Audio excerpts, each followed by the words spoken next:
remercier d'abord tous ceux qui nous ont fait confiance dans cette élection et qui ont défendu jusqu'au bout leurs convictions sur l'Europe.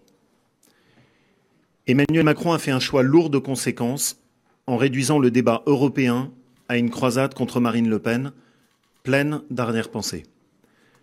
Ce qui n'a abouti qu'à une seule chose, faire progresser les extrêmes. Il a une lourde responsabilité. Il n'a pas été un rempart contre le Rassemblement national, il a été ce soir l'artisan de leur progression.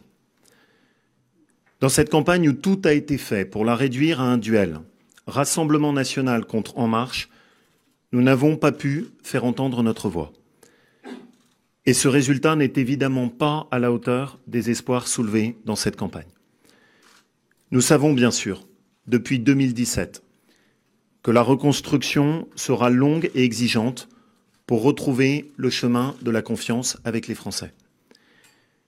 Je veux dire pour autant à tous nos colistiers, à tous ceux qui nous ont accompagnés dans cette campagne et surtout à François-Xavier Bellamy, ma profonde reconnaissance. Dans un contexte difficile, il a montré que la politique n'était pas vouée à être un désert d'idées.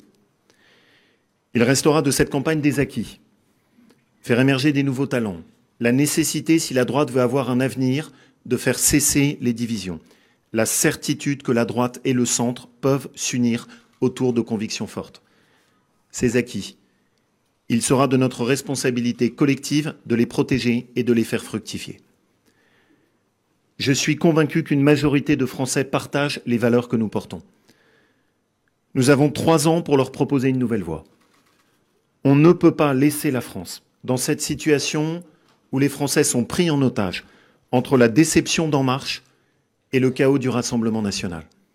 Nous avons 3 ans pour faire naître une alternative qui soit autre chose qu'un rejet ou un choix par défaut.